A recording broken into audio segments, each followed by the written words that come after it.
Al menos 39 personas perdieron la vida ayer en Afganistán en un doble atentado contra una maternidad y en un funeral. Los talibanes niegan su participación, de hecho están inmersos en negociaciones con Estados Unidos y todo apunta al Estado Islámico. Hoy en el análisis del tablero mundial le queremos preguntar al analista Pedro Baños sobre el terrorismo en tiempos de coronavirus. Pedro, ¿qué tal? Buenas tardes. Hola, Pedro. Hola, buenas tardes, Amaya y Julio. ¿Cómo estás? ¿Qué? Pues bien, esperando ya volver a una verdadera normalidad como todo el mundo. Bueno, decíamos ese atentado terrible que sufrió ayer Afganistán. Es verdad que el terrorismo la pandemia del coronavirus no ha frenado al terrorismo. No, ni mucho menos, pero se da la circunstancia de que sí que hay muchos menos ataques y afortunadamente muchas menos víctimas mortales que en los años anteriores. Para que nos hagamos una idea, en el mismo periodo de tiempo, en estos 4 meses y medio que llevamos de año, en el año 2018 hubo 483 ataques con más de 2.500 muertos. El año siguiente, en el 2019, prácticamente se duplicaron esas cifras, superando los 966 ataques y más de 4.100 muertos.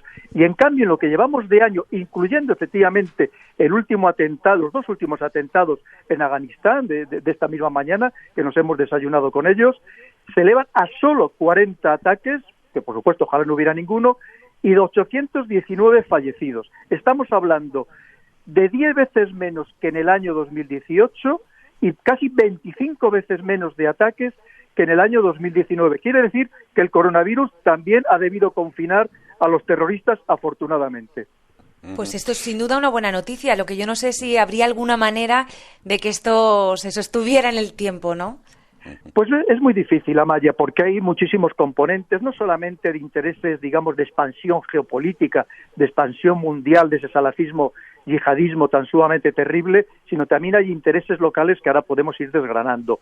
Es verdad que esta cifra es muy importante señalar que así como el año pasado y el año anterior, el grupo más mortífero habían sido los talibanes, hay que tener en cuenta que desde febrero de este año los talibanes están inmersos en un proceso de paz, al menos con Estados Unidos, porque otra cosa es con el gobierno afgano, que vemos que efectivamente este último atentado puede haber sido ocasionado, realizado por alguna facción al menos de los talibanes o de la red Haqqani, relacionada también con ellos, porque no lo sabemos exactamente, pero sí es verdad que el número de muertos en Afganistán, afortunadamente a manos de los talibanes, se ha reducido notablemente y eso se nota en las cifras totales.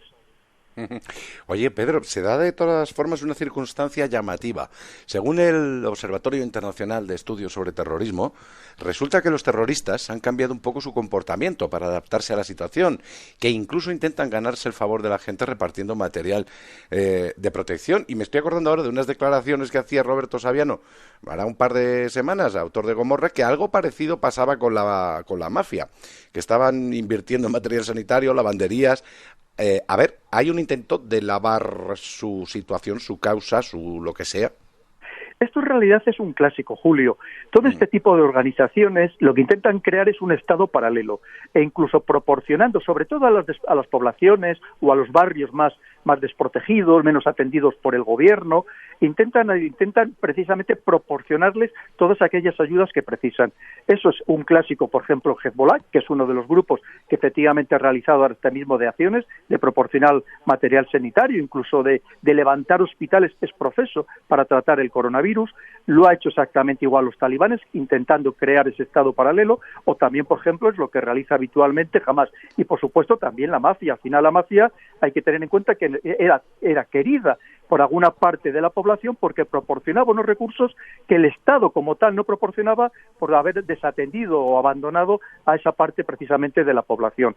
Y efectivamente en estos momentos estos grupos terroristas lo que intentan es lavar su imagen o digamos potenciar su imagen de cara pues a aquellos que son su soporte y donde pueden obtener milicianos para seguir sus combates. Otro clásico es también la interpretación interesada de la realidad, ¿no? Tanto el Daesh como Al-Qaeda pues han incluso dicho que el virus es castigo divino para Occidente, ¿no?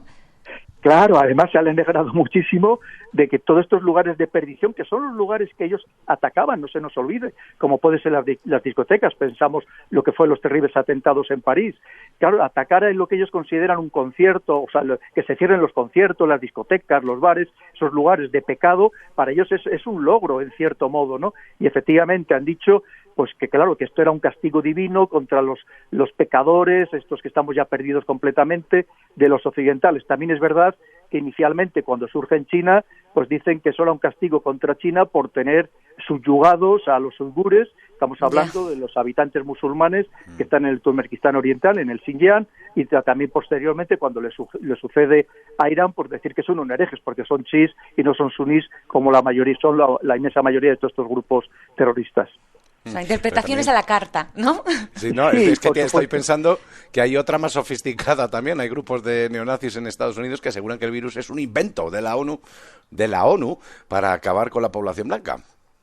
Sí, pues mira, ya que dices lo de Estados Unidos es muy curioso, porque hace muy pocos días, a principios de abril, el Departamento de Estado estadounidense incluyó en la lista de grupos terroristas internacionales al movimiento imperial ruso, al que también él dice que es un grupo supremacista blanco, que ha entrenado a grupos paramilitares neonazis, y es muy curioso porque es la primera vez que se incorporaba a un grupo de esta naturaleza en la lista de terroristas internacionales.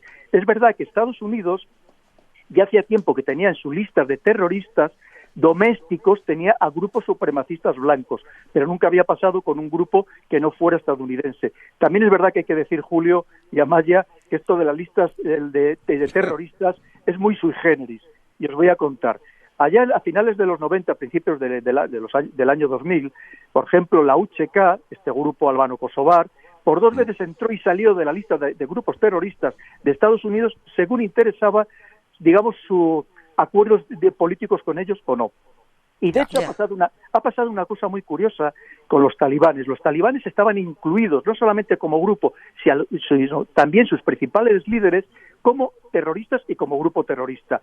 Cuando Estados Unidos, que su filosofía es, y la lleva a rajatabla, no negociamos con terroristas, cuando quiere iniciar estas conversaciones de paz que antes citaba, ¿qué hace? Le saca de la lista de terroristas y empieza a negociar con ellos, con lo cual también sobre estas listas podríamos hablar mucho. ¿Esa lista quién la elabora principalmente, Pedro?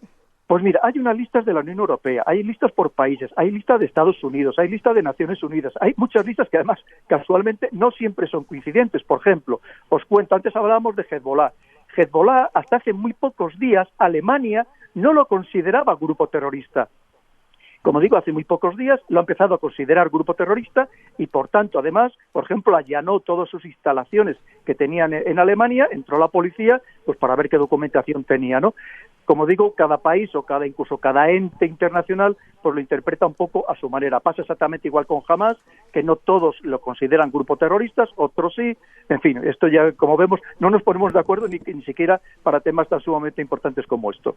Oye, Pedro, ya para terminar, te quería preguntar por la situación en Colombia, porque bueno, aunque hubo unos acuerdos importantes de paz en 2016, todavía quedan algunos grupos que ejercen la violencia, pero sin embargo, por ejemplo, el Ejército de Liberación Nacional, el EZLN, sí que ha declarado un alto al fuego unilateral durante todo el mes de abril, periodo de confinamiento en Colombia, que no sé si tendría avisos de poder continuar en el tiempo.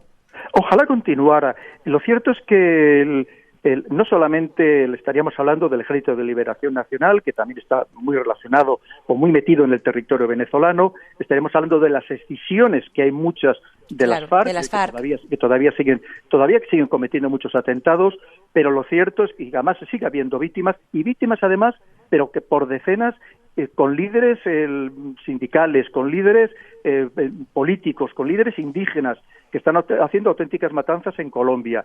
Lo que pasa es que es muy difícil porque, claro, hay que tener en cuenta que está en juego los intereses de los beneficios de la droga, los intereses de los beneficios de las minas de oro y de plata. Es decir, hay muchos intereses económicos en juego y sobre todo hay que pensar que hay muchas de estas personas, tanto de las FARC como de la ELN, que cuando nacieron es que ya nacieron con un fusil en la mano. Su madre les dio a luz con un Kalashnikov en la mano y es muy difícil reconvertirles a una vida civil de paz. y muchos de ellos, y de hecho se han dado muchísimos casos de personas procedentes de estos grupos que se han ido a combatir como mercenarios a otros lugares donde ahora mismo hay conflictos abiertos, porque es muy difícil, como digo, reconvertirles de una persona claro, es que son que solo generaciones criadas en la violencia, claro. Es muy difícil. Ojalá llegaran a una paz, que por cierto hay una gran controversia, un día podríamos hablar de en Colombia, por esos acuerdos de paz, que una parte del país muy importante estaba en contra precisamente por los cientos de miles de muertos que habían provocado las FARC y que en algunas partes de Colombia concretamente había sido verdaderas matanzas. Pues Pedro Baños, qué interesante como siempre, te mandamos un fuerte abrazo. Cuídate, Pedro. Si me permitís solamente un segundito más, importante para nosotros, hoy en día el terrorismo casi es más importante en el Sahel que en Oriente Medio. Y el Sahel, recordemos que lo tenemos muy cerquita de nosotros, y ahí está el Estado Islámico y Al-Qaeda, y que por cierto, además hace muy pocos días el Estado Islámico se quejaba de que los milicianos de Al-Qaeda les atacaban a los suyos. Ojalá fuera todo el problema que se atacaran entre ellos. Pues muchísimas gracias, como siempre, ha sido un placer. Habrá que analizarlo. Cuídate. Un abrazo y cuidaros mucho todos vosotros. Chao.